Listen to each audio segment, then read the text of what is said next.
અમરેલી લોકસભાના ઉમેદવાર માનનીય ભરતભાઈ સુતરિયાનું બગસરા તાલુકા અને બગસરા સિટીનું મધ્યસ્થ કાર્યાલયનું ઉદઘાટન આજે અત્યારે થઈ રહ્યું છે.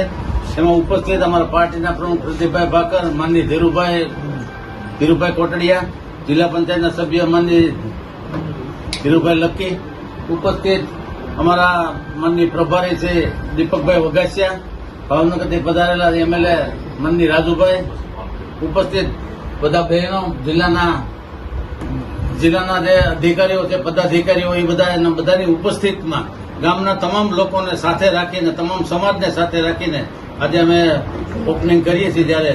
ત્યારે બીજી કાર્યાલય અમે કાયમી ધોરણે અહીં ખુલ્લી રહે એટલા માટે પ્રદીપભાઈ ભાકર, જે તાલુકા ભાજપના પ્રમુખ છે, એની પણ કાર્યાલયનું આજે અમે ઉદઘાટન કરીએ છીએ. અને બધા લોકોને, પાર્ટીના ગ્રામ્ય હોય કે સિટી હોય, બધા લોકોને કોઈ પણ પ્રકારનું કામકાજ હોય તો આ કાર્યાલય ખુલ્લી રહેશે. આજે ખુલ્લી મૂકી છે. બંને કાર્યાલય, ચૂંટણીલક્ષી કાર્યાલય અને આ પ્રદીપભાઈ ભાકરની કાર્યાલય, બંને કાર્યાલય આજે ખુલ્લી મૂકી છે. ગ્રામ્ય અને શહેરનું એવા આદરણીય લોકપ્રિય ધારાસભ્ય, જેમણે આપણા વિસ્તાર માટે ધારી બગસરા ખાંભા વિધાનસભાના વિસ્તાર માટે રાત દિવસ જોયા વગર અનેકવિધ વિકાસના કામો કરેલા છે. ત્યારે